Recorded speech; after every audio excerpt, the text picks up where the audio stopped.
mga kabilbil! Good morning, good afternoon, good evening sa inyo lahat. For today's video, ngayon nga magluluto nga ako ng paksiw. Luto ang Kapampangan. Isa sa mga pinakapaborito ng mga Kapampangan ang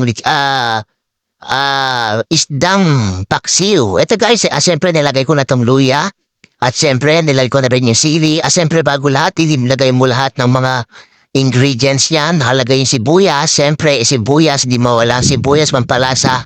At siyempre bawang at kasama na rin yung paminta. Ayan. Siyempre habang ang tawag dito, kung sa Tagalog ng go guys, hindi ko alam yung Tagalog ng go.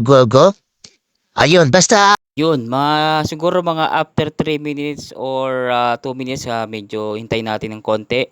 Tapos, ang lalagay natin, yung mga tilapia, ugasan na natin yung mga tilapia. Guys, siyempre kailangan ugasin natin yan para medyo matanggal yung kanyang lansa. Ayan na nga, nilalagay natin tong tilapia guys. Itong tilapia na ilang piraso. Tapos, siyempre yan, nilalagay din natin yung gisa. Ayan, nakalagay yung gisa na lagyan natin yung ang tawag dito, yung tilapia, lagyan natin yung bawang, nandiyan na lahat.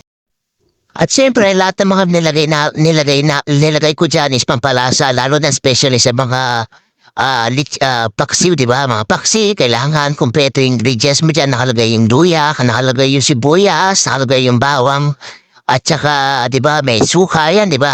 Tsaka konting tubig, kaya alam mo naman pag ganito yung ulam natin, di ba? O siyempre, habang hinahalo-halo natin itong ulam natin na isda, malapit na rin siya maluto, guys. Siyempre, alamin na anong kailangan.